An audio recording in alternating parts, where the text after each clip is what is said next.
I just turned my steamer on. It's raining outside. I have a roof leak. You know, I just want to distract myself by all of the things that are going on and get a little reselling work done and do a chatty work with me. So today's topic is going to be about 5 changes that I'm going to make this year to my reselling business that I think are important for me. And I'm going to share those and talk about them. So on that note, let's count down to 5, 4, 3, 2, 1. I'll talk about the roof leak at the end. So I'm going to do some steaming. I have been really off with this start of the year of getting back into reselling. I took a bit of a pause when I ran my sale. I typically don't list things when I'm running a sale, and then I haven't had an easy time getting back into it, but I have stuff to list. So I'm going to steam and talk to you about the 5 changes I'm making. Main disclaimer here is just because I'm going to make a change doesn't mean you should. I have been doing things a certain way for about almost 5 years, and I just feel like now's the time to make some changes. And every year I think it's good to, reevaluate things if you're a business owner or a small business owner, and just see if there are ways to make improvements. And that's kind of what I did late last year. I started thinking about things that I wanted to change, and now I'm ready to share them.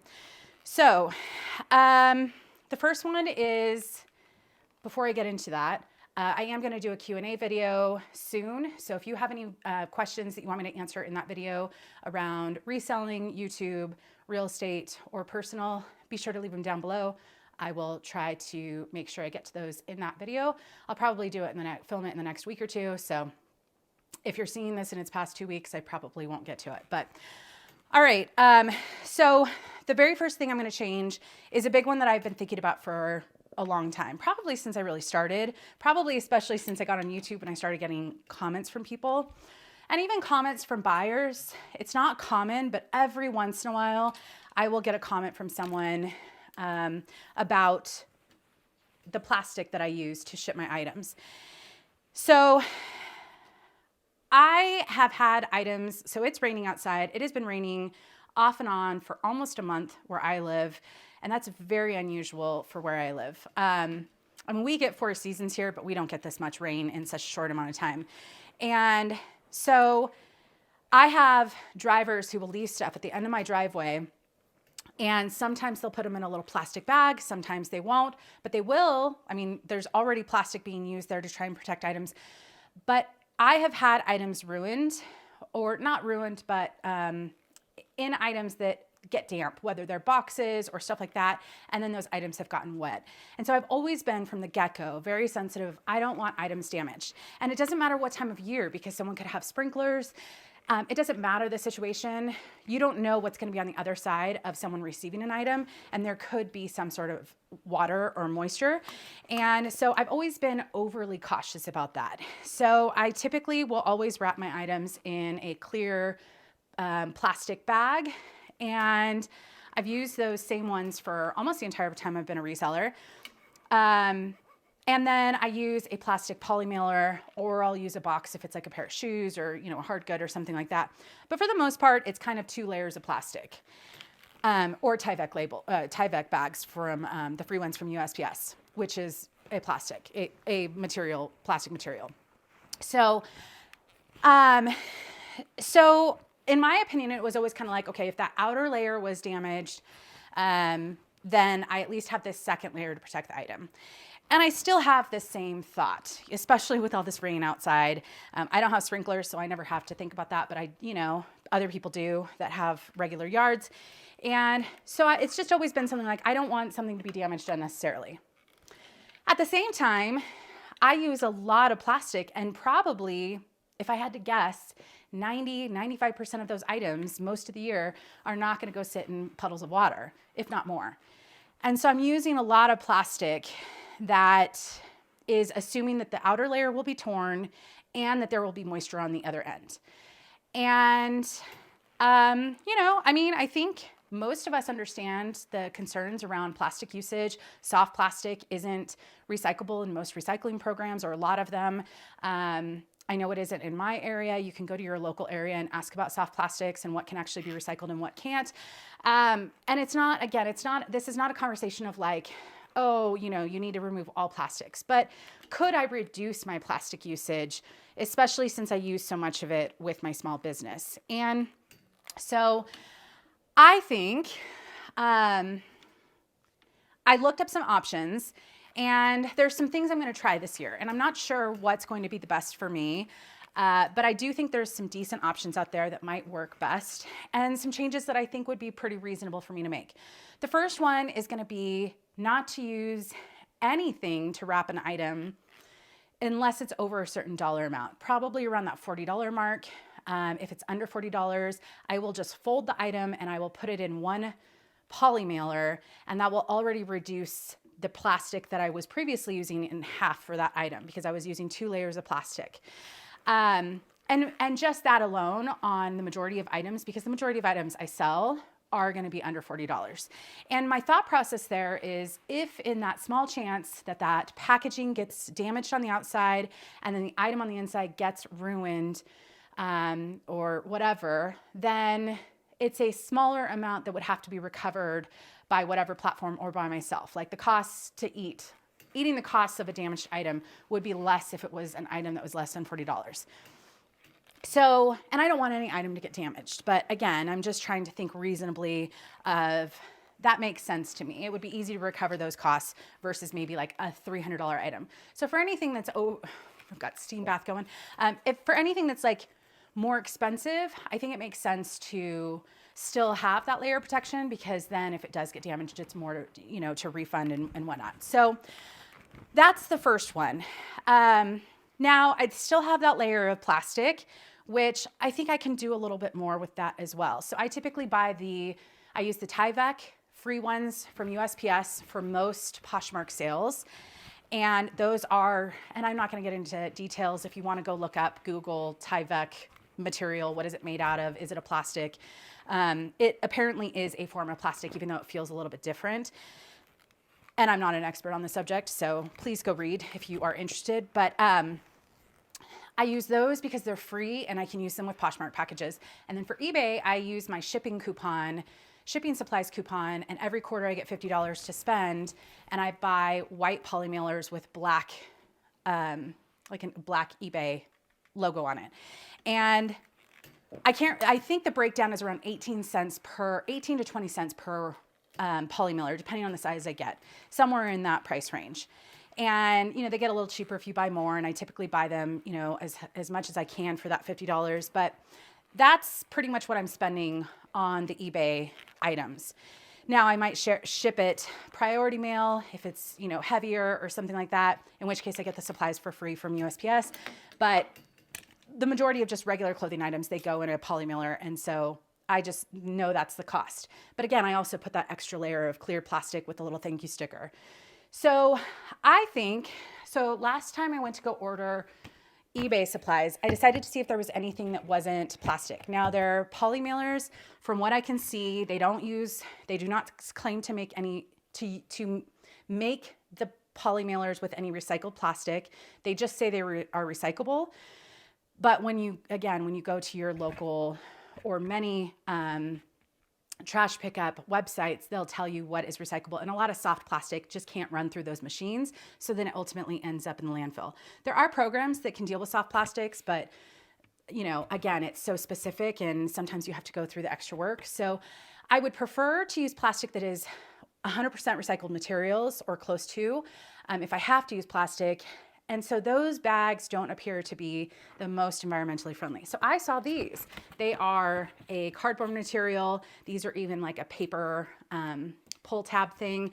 And I thought, oh, I could try these. Well, I got them and I realized these are actually fairly heavy. I can't remember what it says on eBay's website, but I think they're like 1.4 ounces, which when you're weighing to ship first class, every little bit of an ounce counts to potentially reduce some of the cost. So I will use these. I ordered like 100 pack. I think these broke down to, these were 51 cents per envelope, which is more than double what I was paying for the plastic ones. So I'll use these for really lightweight items, but I don't think these are the best option for me long-term. And this is the largest option they have, which is I think 9 by 12. Something around there. So yeah, you know, weight is such an issue when you're shipping on your own. So I don't think that's going to work. I'll use those. But the other one that I found that might be a good option is a company called Waste-Based. I have no affiliation with them. If I get a code from them, I will link it below. If there's any sort of discount I can offer, I reached out to them just before I started shooting this. But again, I haven't tried them, so I can't speak to them yet. And I'll keep you posted if I like them. But it just started raining again. I can hear my leak. Again, I'll get to that at the end of the video. I had my roof patched and then some of it blew off last night in the winds, crazy winds, and it's just, I am so over this storm, but that's okay. Nature, life. So anyways, Waste-Based. I have not tried them, but basically it dissolves in boiling water or it is compostable in like 90 to 180 days. And there are some other companies, but this one seems like it might be the one that I try first to see if it's a good option. It looks like I should be able to pay somewhere between 30 cents to $1 per poly mailer. Obviously, if you were to buy just a small amount, it's gonna cost closer to that $1. But if I were to buy a good chunk of them, I could get them to, I think, around 35 cents for a decent sized poly mailer. So I'll keep you posted on those. And I think that one of the concerns is like, I'm not going to ask people like, hey, throw this in boiling water, like tear labels off and put this in boiling water. Like you don't necessarily want to expect things from other buyers, but I also, this one apparently still is compostable in, like if you have a compostable service in your town, or if you compost on your own. I don't know why that came off wrong or weird, but and then there were a couple other companies I saw, but some of them didn't have the compostable items unless you bought like massive quantities. So, and I am trying to just see what works for me. So I'll keep you posted on that. But I think that using less plastic, not completely eliminating it, is possible for me. And I think with some small changes, it might be a little more expensive per poly mailer, but I could reduce the cost on the plastic bags and it'll probably actually end up costing me the same. I also will probably include a little sticker on the outside of the package if I don't include plastic wrapping on the inside, to just let them know that I'm trying to, you know, thank you for your order. I'm trying to minimize my shipping materials. I don't know how I'm going to word it, but basically just something to thank them and say, I'm intentionally using less materials. I've seen other people do that and I think it's really cute, and it explains that you're not just like throwing something in a bag lazily, you're like intentionally trying to use less packaging materials, if that makes sense. Okay, so on to number 2, which I am so excited about because a couple months ago, I was running low on my laundry detergent. I was about to go to Costco and I thought, oh, I'll pick up some laundry detergent. And then I'm thinking, no, because at the time I was already thinking about this video and some of the changes I wanted to make. And I was like, if I'm gonna reduce my packaging plastic for shipping, why don't I find other ways in my business I can reduce my package or my plastic as well? So I ended up starting to do a little research because I get those plastic jugs. You know, I don't like the little things that you throw in, whatever. So I found a couple really good options. And ironically, around the same time I was doing this research, a company called EarthBreeze reached out and I have been using it for the last month and I am obsessed. So let me tell you all about it. So if you don't know what EarthBreeze is, basically they've gotten rid of everything wrong with the old-fashioned laundry detergent. So I'm pulling out here the packaging and I'm pulling out one of the EarthBreeze strips, and this basically replaces those big, heavy plastic jugs that I used to buy at the store. And I didn't realize that those jugs are 90% water, which is crazy because my washing machine already has water.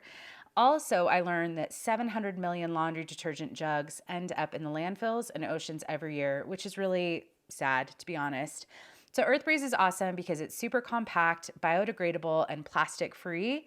Most importantly, it's tough on stains and removes odor, which is really important for all of us resellers who are buying things at thrift stores and bins, because that stuff can get really smelly. So you can still get a really powerful clean with these little clean strips. Another great thing about EarthBreeze is their Buy One, Give 10 initiative, where each purchase donates 10 loads of detergent to a charitable cause of your choice. There's really no reason not to switch, especially because they have 100% satisfaction guaranteed or your money back, no questions asked, and no return necessary. So when you're ready to switch as well, you can go to earthbreeze.com/COMMONTAGS to get started with 40% off. That's earthbreeze.com/COMMONTAGS for 40% off your subscription. EarthBreeze, thank you so much for sponsoring this video and just introducing me to this new way of doing laundry.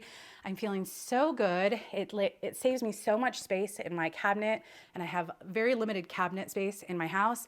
Saves me a lot of space, it's easy to use, and it does the job. So honestly, I'm just so excited about that one. All right, moving on to number 3. So this is kind of around listing. So I think last year, when I started realizing I was spending less time on reselling, and I was still feeling pressure to kind of hit certain listing numbers, and I was kind of comparing myself to the year previous when I didn't have to worry about additional things like real estate. I started realizing that I'm just gonna do what I can do. Now, in the fall, when I had some slower sales and it was like right before I started some escrows, I decided to go hard on some listing. I wanted to get ahead of the Q4 season, and I just wanted to amp up my listing. And so I got up to almost 1,700 items, which is wild because I mean, that's the highest I've ever been on listed items. And honestly, oh, there's a stain. And honestly, I don't know how much storage I can confidently have. I mean, I have enough storage space, but I also want to keep it organized and manageable. So I just wasn't selling as much as I was listing. And what I realized is I know all these people say, oh, you should be listing 10 a day, or try and list 12 a day, or can you bump that up to 13 a day? Or some people are listing 20 a day. To each their own, everyone's slightly different. But for me personally, I was always kind of like, if I could average 10 a day, that would be great. Most months as a reseller, I never really hit that if I actually was honest with myself. Man, there's a stain on this one. These I think are from a ThredUp box that I just have not actually listed yet. And so a couple of them were flawed. But so I was always trying to hold myself accountable to this kind of 10 per day. I remember talking to someone early in my reselling journey, and they were always just like, well, I mean, couldn't you just squeeze in a couple more per day? And I'm thinking, I mean, if I'm having a hard time hitting this, because it's not 10 per day is hard. It's that other things in life happen. Also, when I go thrift, it just completely knocks out a day. If I want to take a day or two off each week, then you're left with, actually listing, almost double per day, and you've got shipping and you've got other things going on. So for me, it was always like, hey, it's a really great month if I could hit 10 per day on average, approximately 300 per month. But I learned last year that if I am listing a lot, like 10 per day on average, 300 in a month, which is a lot for me, I'm not selling that much. And so then all of a sudden my inventory skyrockets, and I just feel more overwhelmed with product because I don't feel like it has an easy home. I'm feeling behind on getting things put into inventory. It's too much. And because reselling is now a part-time thing for me, I need to treat it as such. And I need to take that pressure off of myself of trying to hit numbers that I was trying to hit as a full-time reseller. And some people, I know I have some reseller friends who do 40 a day. So it depends on what you're doing. Like for me, I always steam my items because I mostly sell clothing. If I was only doing shoes, I mean, even then you might have to clean them up and stuff like that, but everyone's slightly different. It's not a comparison game for me. I've done this long enough to know 10 is just not reasonable for me, especially as a part-time reseller on average each day. So this year, I'm going to stop focusing on how many per day. I'm going to try and take photos in batches and then spread them out over the week, because I think sometimes I just get in the mindset of I have the photos, let me just get them listed and over with. So I am going to try and kind of spread them out as much as possible. I don't list every day. I never will list every day, but maybe try and do some scheduling, because I know some people have success with that and I just have never really given it a full chance or a fair chance. So, but also just not stress on how many per day, but just rather try and be somewhat consistent. And if I take a big batch of photos, try to spread it out. Like, you know, I do these listing challenges just because I have a whole bunch of stuff. I just want to get it done. But I think, you know, it might be nice to just spread things out. So basically just looking at listing different. I want to maintain an average listed number around that 1,400 mark. So I did just have a sale. I got my items down to about 1,500. I haven't been listing much because I was trying to relist things on both eBay and Poshmark, and that just takes time, especially on Poshmark. So now that I'm kind of caught up with that, I just want to basically keep selling stuff, start listing consistently, but list less numbers. And it's not because I want to sell less. It's just that I ultimately just want to take the pressure off that I think actually I wasn't really doing well with in general. So, you know, if I could do 5 per day, I think that would be really great. That means on days that I'm photographing and listing, you know, maybe I'm only doing reselling 3 days a week, but I'm doing some drafts, scheduling some, taking some photos, and it's just a more manageable thing. And I think that you know, to maintain that 1,400, I can easily sell in that range and just keep going forward with less pressure. So what other things did I have notes and then I start losing track. Which also, I mean, this kind of goes hand in hand, at least for me, not comparing. I kind of stopped comparing on pretty much all fronts. I don't compare myself to other real estate agents. I don't compare myself to other YouTubers. You know, I want good people to be successful, and I want the people that maybe aren't the best to, like, you know, I just ignore them. But I don't really feel like we're all so different. And I think that, you know, like I said, I've got some resellers who do a lot more volume than I do. They have a lot more sales than I do, but they also spend a lot more time doing reselling than I do. So why am I going to compare myself? Or maybe there are a couple and it's 2 of them doing what I'm doing. Why would I compare myself to 2 people? Or maybe they live closer to thrift stores and they don't have to drive as far. Again, why am I comparing myself to other people? I think that, you know, with this, it just kind of comes with just do what, you know, try and set some reasonable, achievable goals for me, which is going to be different for everyone. And also carve out time to have time off, to still be successful with my other, you know, things that I work on that I have worked really hard to get to with both YouTube and real estate. And then just be happy if I'm able to kind of hit this more manageable target. Because I don't think I'll ever go back to a day where I'm a full-time reseller at this point. So I need to get my head out of it, and I need to be okay with that. It's not a competition. People who sell more than me, it doesn't mean they know more. It doesn't mean that I can't do what they're doing, and vice versa. It doesn't mean they can't flip the switch and do some other things as well. We're all just on our own journey. So, you know, let's see. Okay, so I think that's it for kind of being the slave to listing numbers and kind of driving myself crazy over what I think I should have been doing or should be doing compared to, you know, when I did this a little bit more full time. Number 4, picking up more hard goods. So back here, you'll see some hard goods. Those actually were in a cabinet of mine for a while, probably about 2 years. And I thought I'd use them, and then I never did. And I'm like, why? I was kind of doing some deep, you know, trying to not declutter, I guess, my own house and some of my own spaces. And I saw those, and I was like, I picked these up at the bins. I've never used them once. I'm selling them. They're nothing important. They were kind of some wood plates. I can't even remember. It was like any Weavewood Inc. Minneapolis. There's a couple different styles. Some of them are actually a little more valuable, but those, we'll see. I haven't priced them out. I think for each of those, I should be able to maybe, I don't know.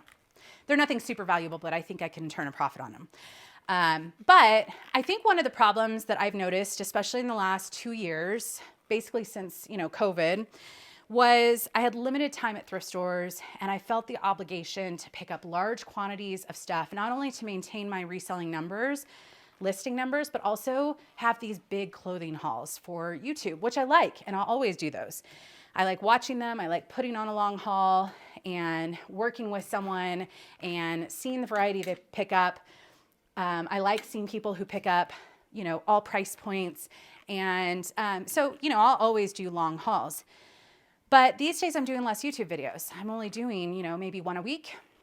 And they're not all hauls. So I think with the less pressure of listing, I also kind of want to do less pressure on, when I go into a thrift store, if I feel the urge to go and start poking around at the hard goods section, like not go to thrift stores always in this state of panic. And I'm not putting this on anyone else, because this is all in my head of feeling like I have to find great stuff and, I've got to find a banger item so that my haul is good and worth watching. And there's just a lot of pressure I have put on myself over the years. And I still want to find great items. What reseller doesn't? But I think being comfortable or trying to find some comfort in walking into a thrift store and just carving out a little time to start learning some other categories. Now, I've sold hard goods on and off since I started reselling, but I don't search for them most of the time. Most of the hard goods I get are typically like my mom will find something and it's too valuable for her booth. And so she'll just be like, hey, I think this is better on eBay. Or if I happen to be at the bins and they're slow on rotations, I'll pick up a couple things. But I don't typically go into regular thrifts and look at things. And just the other day, where is it? Can I find it? My mom found something at a thrift store, and I haven't photographed this yet, but she got this at a regular thrift store that I was at with her. And it's just this odd little thing. I actually don't even know what it is. She took pictures of it. Is it a grinder? I think it's a grinder. Anyway, she did a photo of it, and she realized that some of these listed were in the $200 range. And that totally stands out, like the colors, and it's kind of odd. I would have definitely looked at that at the thrift store. And so looks like one sold for around 90 in the last 365 days. So I think some of them are listed a little too high, but still, I would love to just take a little bit of time to, explore the hard goods area a little bit more and just get out of my comfort zone. It's not that I'm going to change. I still like selling clothing.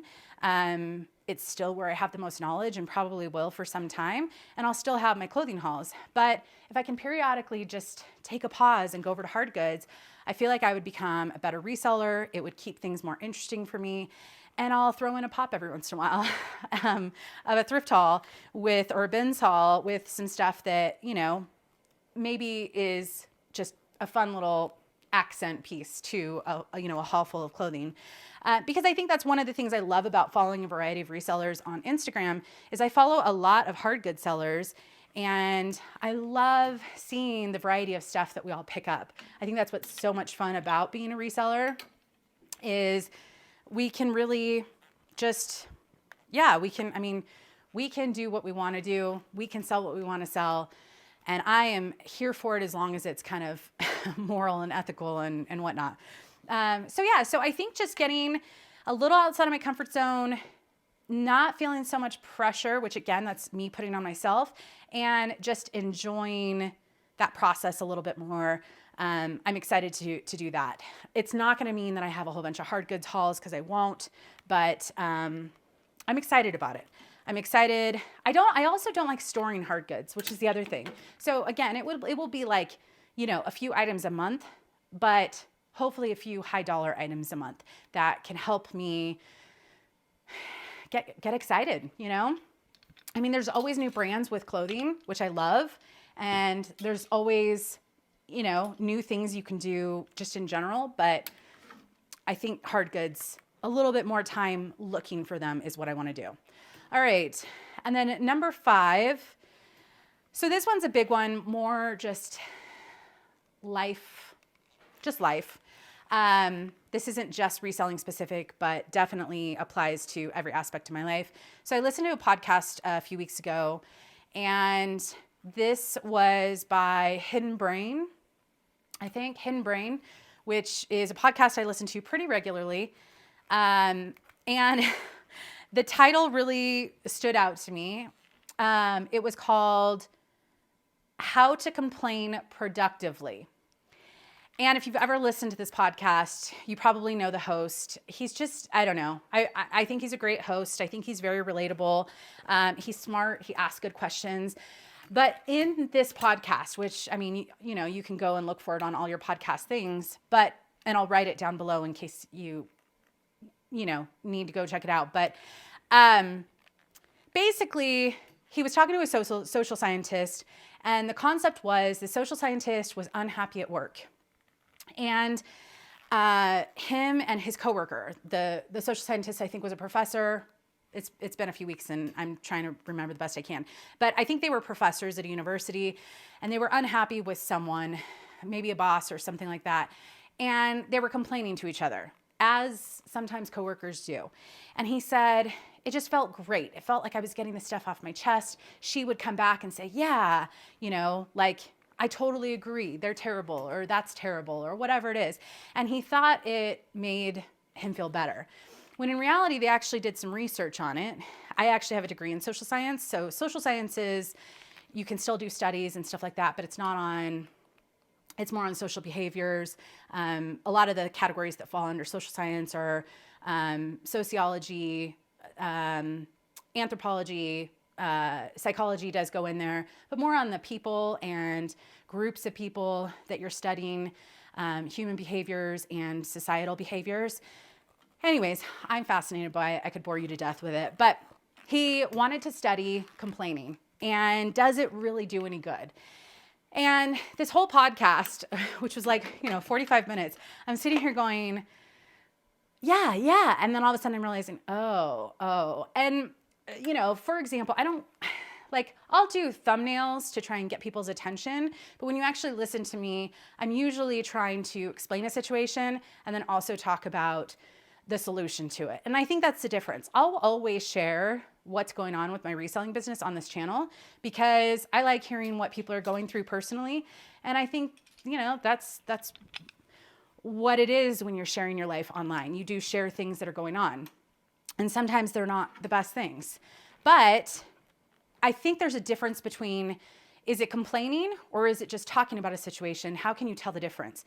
They didn't talk about this in the podcast, but I was giving it some thought.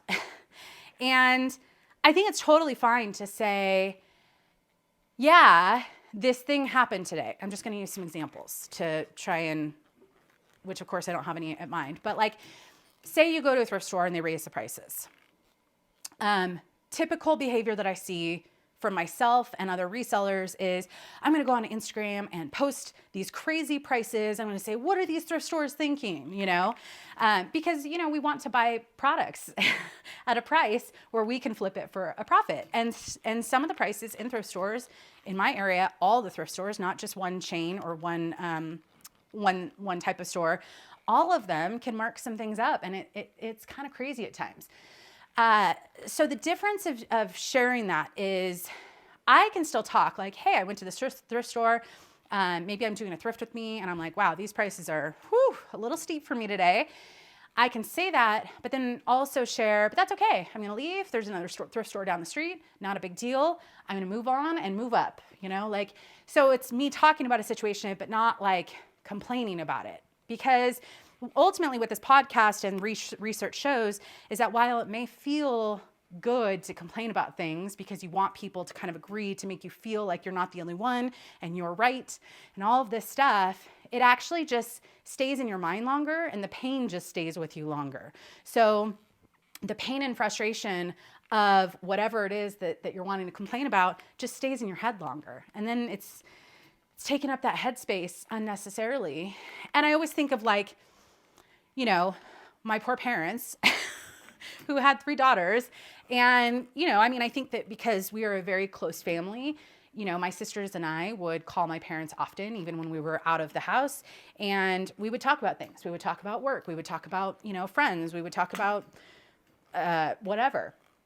I think as a reseller, I talk to my mom about reselling a lot. And she's also the person that I've been able to kind of talk about some YouTube stuff because from the get-go, she was my first subscriber. She was there at the beginning showing me signs of support. And my dad did too. He wasn't into this world. So he was supportive in other ways, helping me with financial stuff and whatnot. But I always think man, there are times that my mom will just be like, why are you still talking about this? And she's always been kind of a little bit of a tough love kind of mentality. And I've always appreciated that.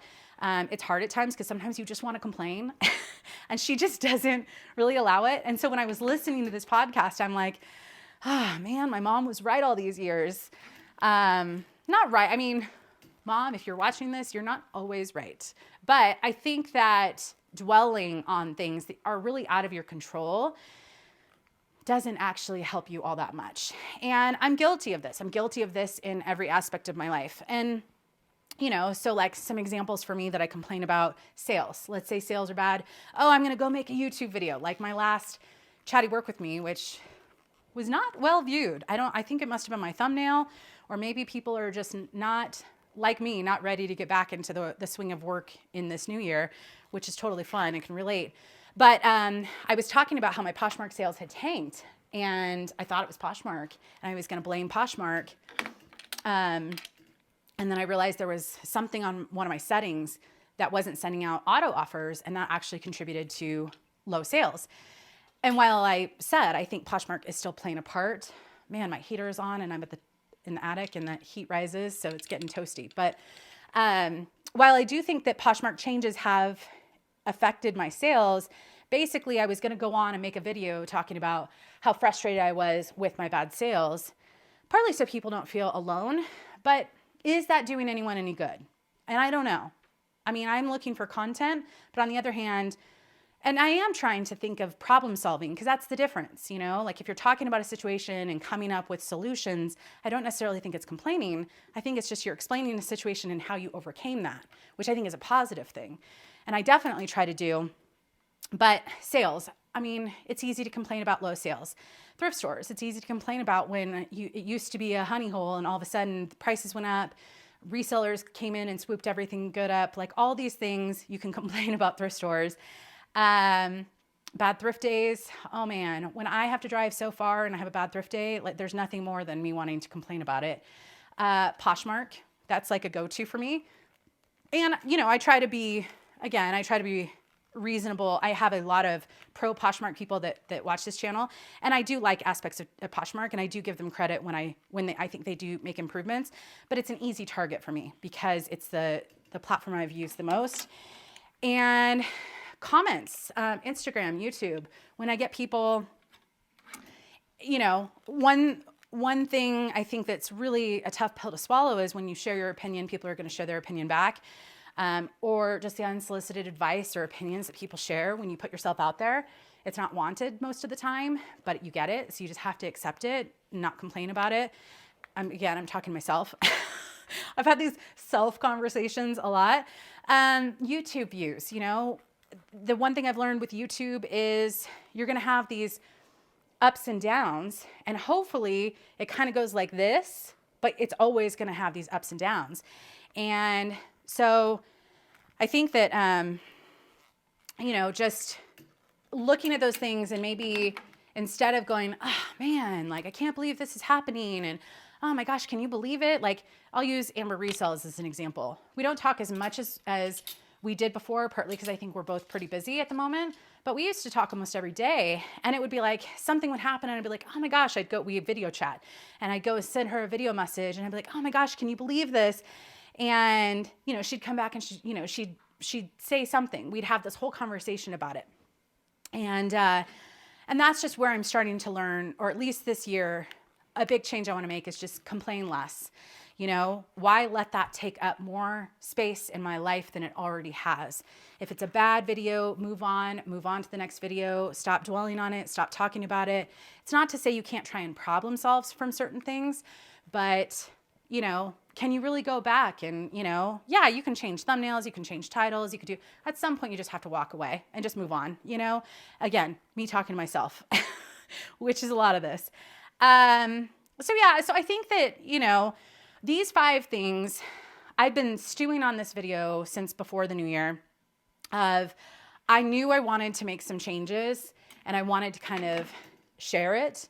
Not again to say you should do any of this, but just to say that, you know, especially with the plastic usage, this is not me saying I'm not going to use plastic, because it is really, really tough to go through life. Not to say it's impossible. Shout out to anyone who can, but it is really tough, and it can get really pricey if you don't, especially if you're running a small business and you have to ship items. I mean, there's plastic on the back of my labels. There's plastic on the back of my little stickers. There's plastic with my lint rollers. There's so much, but there are some ways that I can reduce it. And, you know, I think that I moved here and I came from one of the most green cities to, it's not that they aren't green here. It's just not as easy because it used to be required in San Francisco that you had to use the green bins, you had to use the blue bins. Here, I take all my trash to essential trash, and I do try to do some recycling, but you know, sometimes and also just because you throw it in a recycling bin doesn't mean it's actually recycled. So you can go into a hole, what is that hole? You can go into a whole hole. You can go into like a whole spiral. I'm blanking on the name, where you get into like a cycle of watching a whole bunch of videos on YouTube about a certain topic. You know what I'm talking about. I just can't think of it right now, but I think it's spiral, whatever. And learn about some of this stuff. And I think that a lot of times when I watch this stuff, sometimes it gets a little too preachy, like, oh, you have to cut out everything and you're a terrible person if you do this and you're a terrible person if you do this. And it's like, at the end of the day, if all of us just made some mindful improvements, if some of the big companies reduced their plastic usage by 10%, that would be more meaningful than all of us making any adjustments. So I'm not saying I can really do a huge amount, but I do have control of doing some. And also I've thought about like, oh, I could wrap things in tissue or what's that? Butcher tape, butcher paper. I have that for like some stuffing. But at the same time, why can't I just put a sticker on the outside that just says I'm trying to minimize my shipping? And again, some companies do that. They have very minimal shipping materials. So I don't know, that one's like a really big deal for me because I am going to spend a little bit more, but then I might save some. I'm worried. I think my biggest worry with that one is because I have this YouTube channel and because some people buy from me, and I appreciate anyone who ever does, whether it's a sale or not. I always feel like I'm going to disappoint people. Like you're going to open a package, because for me, I've opened plenty of packages from resellers, and there is a difference in feeling when I just pull something out and it's like, just feels like it's thrown in there versus something that's like put in a little, there is a difference in feeling. And I want people to know I'm trying, and I don't know. So that scares me a little bit, to be perfectly honest, because I do get compliments on my shipping that, you know, they're individually wrapped, they're neatly folded. I try and lint roll. I try my best. They're not perfect. They're still pre-owned items. I still assume that people are going to have to wash them on their own because they're buying something used. But I try my best. And I guess this scares me because I'm worried that some people are going to think that I'm just being lazy. Not to say that anyone's lazy that goes that route. Again, I have plenty of friends who have never used any of the plastic packaging, never put any additional stuff in there, and they do just fine. I guess I don't want to disappoint people. So I think the strategy of, using the plastic just for the higher dollar items, just as that extra layer of protection, which, plenty of people have done that. It's not like it's an original idea. It's just, it's new to me, and it's new for me to try. And we'll see. If I start getting a whole bunch of complaints, I think as long as I communicate it, that's the big thing. Because if I've seen some people put on stickers and I'm always just like, oh, okay. So when they open it and they realize, and maybe someone doesn't see the sticker. I'm not saying it's like a 100% guarantee that but hopefully it might stand out to people. And with my label printer, I can print my own labels that are or stickers that can say, I can just put it in Canva and it can say what I want. And so it's really pretty easy. But yeah, and I'm sure there are videos on it. I'm sure that's how I learned, because I'm not the most patient with that stuff. But you can go on Amazon and buy smaller little rectangle sizes, and I can put it in my Rollo printer, and it fits kind of perfectly, and then I can just print out whatever I make on Canva. So come on, little buddy. I'm going to pause you anyways, because we're going to do a personal update. So yeah, so I don't know. I mean, let me know your thoughts on if you're making any changes similar to this, if you have made any of these changes, if you've switched from mostly plastic to less plastic. Have you gotten in? I've had people say that they get positive feedback from people saying, thank you so much for not using plastic. So I'm hoping that, you know, I'll see some of that. But then there's some people who just don't care about plastic usage, and they will open it up and be disappointed. I don't know. I'm just getting in my own head. I know that's unnecessary, but I do think these 5 things are going to be interesting to adjust to, you know, but I think it's going to be really helpful. The timer just went off, but of course it's on. I always put it on the silent accidentally because I don't want my phone to ring, whatever. So time to go downstairs, take a break, update you on personal stuff, and I'll come back up here and get some photos done after that. Do you need to say hello? Is it still stormy outside and we're both over it? I know. All right, it is stormy outside. So today was the first time I actually had a leak from my ceiling. So we've had some crazy winds, crazy rain, a little bit of snow off and on, but mostly it's just been a rain and wind storm off and on for almost a month. And about a week ago, part of my roof, the winds were so bad. I think in my day in the life video that I did before this video, I showed my neighbor's metal garage door, which was, oh boo, I know, is there a reason you're sitting awkwardly right here? Complete, like the wind blew it, basically almost blew it off, and bent it and all that stuff. Some of my roof shingles came off, and so I was really kind of nervous that I would have to get a new roof sooner rather than later. I knew the time was coming in a few years, but I was hoping it wouldn't be this year. And so anyways, I called a roof company. All of them have been slammed. It's, you know, not just my house, it's many houses. And so they came out before this more recent storm. It's just been kind of back-to-back storms with like a couple days in between. And so they were able to come out before this storm and they patched it. Well, I noticed the patch job didn't look the best. And so when they sent me the invoice to pay, I didn't get to see the roof until like basically 2 mornings after, when it was bright enough, because I was out of town for a family thing. And I love that she's just like leaning on me. She's just upset because she can't be outside because we were outside. That's actually why I look a little bit like a hot mess today, is because I've been outside in the rain with this dog. But so anyways, the roof, they came to patch it. They did patch the shingles in a couple areas. And last night, a couple days after they were here, some more shingles blew off in the wind. The wind woke me up at like 12:30 last night. It was so bad. It blew my outside table, metal table, across out to my yard, like off my deck and out to my yard. One of my trees split and half of it's like on the ground now. I mean, I've got a lot of trees, so it's one of many, but it was just really strong winds last night again. So I went to go look at the roof and I noticed there's part of it, their patch job came off. So I emailed them yesterday to tell them there's these white spots. I just want clarification of what this is before it looked like glue, but it was like, I don't know. I feel like that maybe could be cleaned up a little bit. So before I pay, can you just explain these little white spots?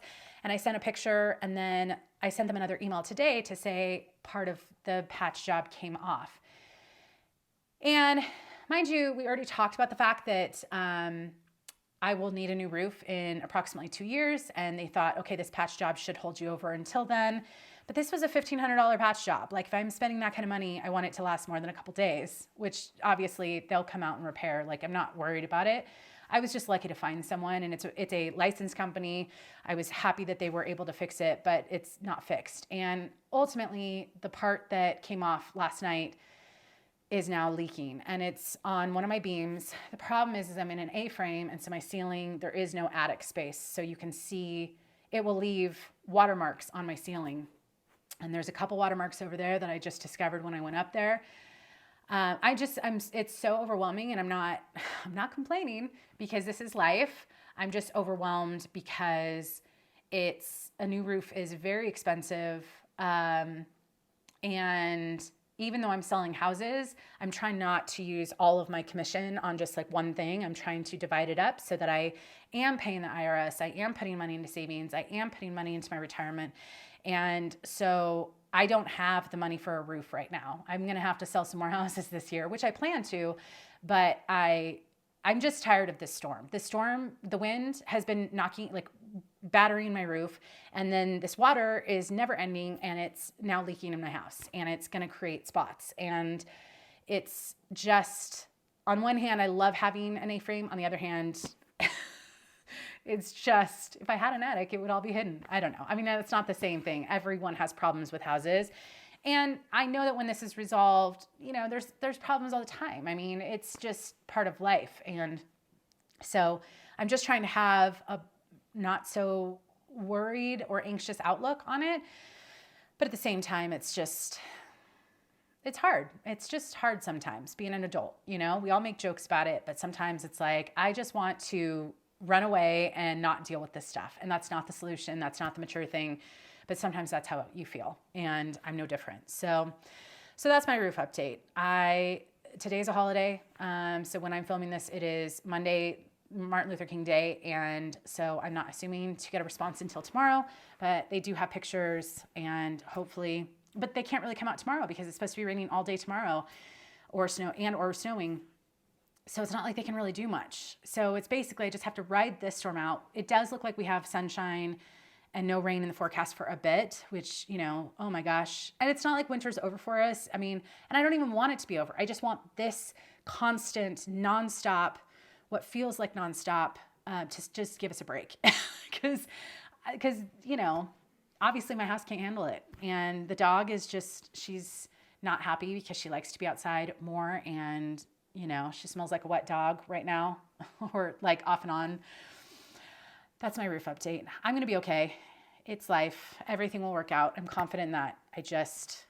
I need this roof fixed correctly, and mistakes happen. It's about how people correct things. And so hopefully they correct this, and hopefully I don't have to worry about a new roof until 2 years. So I mean, that's basically my biggest stressor. Real estate's going fine. I have one escrow that was supposed to end this coming week, but it looks like it's going to be delayed potentially a week, which no fault of anyone's other than just some underwriting stuff, not to go into great detail, but just there's like finicky little things here and there. And there were a few holidays in this escrow. So, I'm confident it will work out, and I've got a very excited buyer, but, you know, it's just going to I mean, I'm listening to the rain. Like, is it getting worse? So I just, you know, it always feels good to have it over because then it's like, okay, you can kind of sigh a breath of relief, if that's the right phrase. But I have someone else that I'm showing houses next weekend, and they might put an offer relatively quickly. So I don't know how much of a break I'll get. It would be nice to have a couple weeks with no escrows just so I can get caught up on some reselling and YouTube and stuff like that. But I'm okay with anything coming my way with real estate right now, especially with expensive things like this taking place. So, I'm, you know, 4 escrows closing in, you know, less than 4 months. I can't complain. I'm very lucky. And I'm looking forward to spring to see how many people reach out. I have a few people that have already reached out that want to start looking in March. So we'll see. I don't know how much I can take, but I'm excited to meet new people and house shop again, and I'm learning a lot, and I think I'm doing a reasonable job, and that gives me some confidence that I'll continue to be able to do that. So let's see.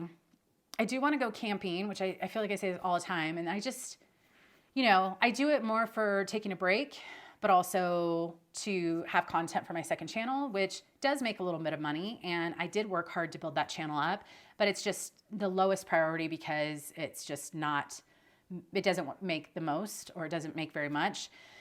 But I also like the break, and I like sharing. I think what makes me so happy with that channel is getting people from really all over the world that will leave comments or send me messages to say that they went on their first camping trip by themselves, and, you know, they're so excited. And, you know, there's so much fear around just living and, you know, the true crime stuff that I just can't live that way. I need to be able to go and enjoy life. And so it's nice when people find the confidence to do something that they have fun doing, and they didn't, they just wanted to see other people doing it online. And so I really like that channel for that reason, but it's just so hard to squeeze in the camping because right now it's like if I have free time, maybe it's spent with family or friends. And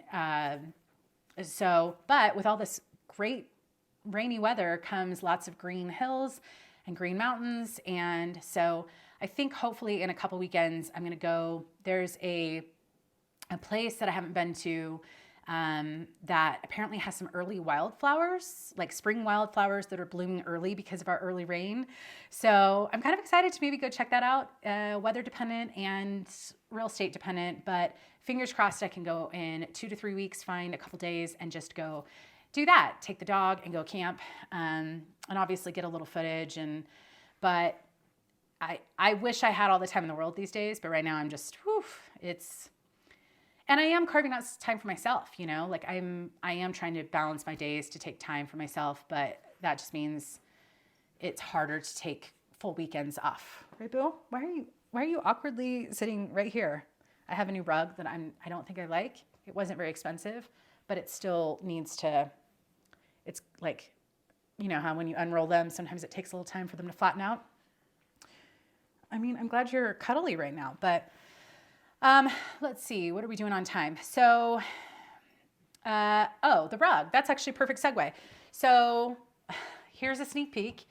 That's not new. But I got a couple new things for my house. So this room I'm in, which is my entryway room, sunroom, it's next to my dining room, which is that way, which is where I do a lot of lint rolling. This was all an add-on to my house. So this is not part of the original A-frame, but I love having it because it's an extra 300 square feet, I believe. And so my front door is right there. And this room, which is about 150 square feet where I'm sitting, goes into the living room. So it's kind of open concept, but it's technically a separate room. And I just never figured out this room. I had a couple chairs that were thrifted. No, when I first moved in, I had a couple chairs that were about half this size. They were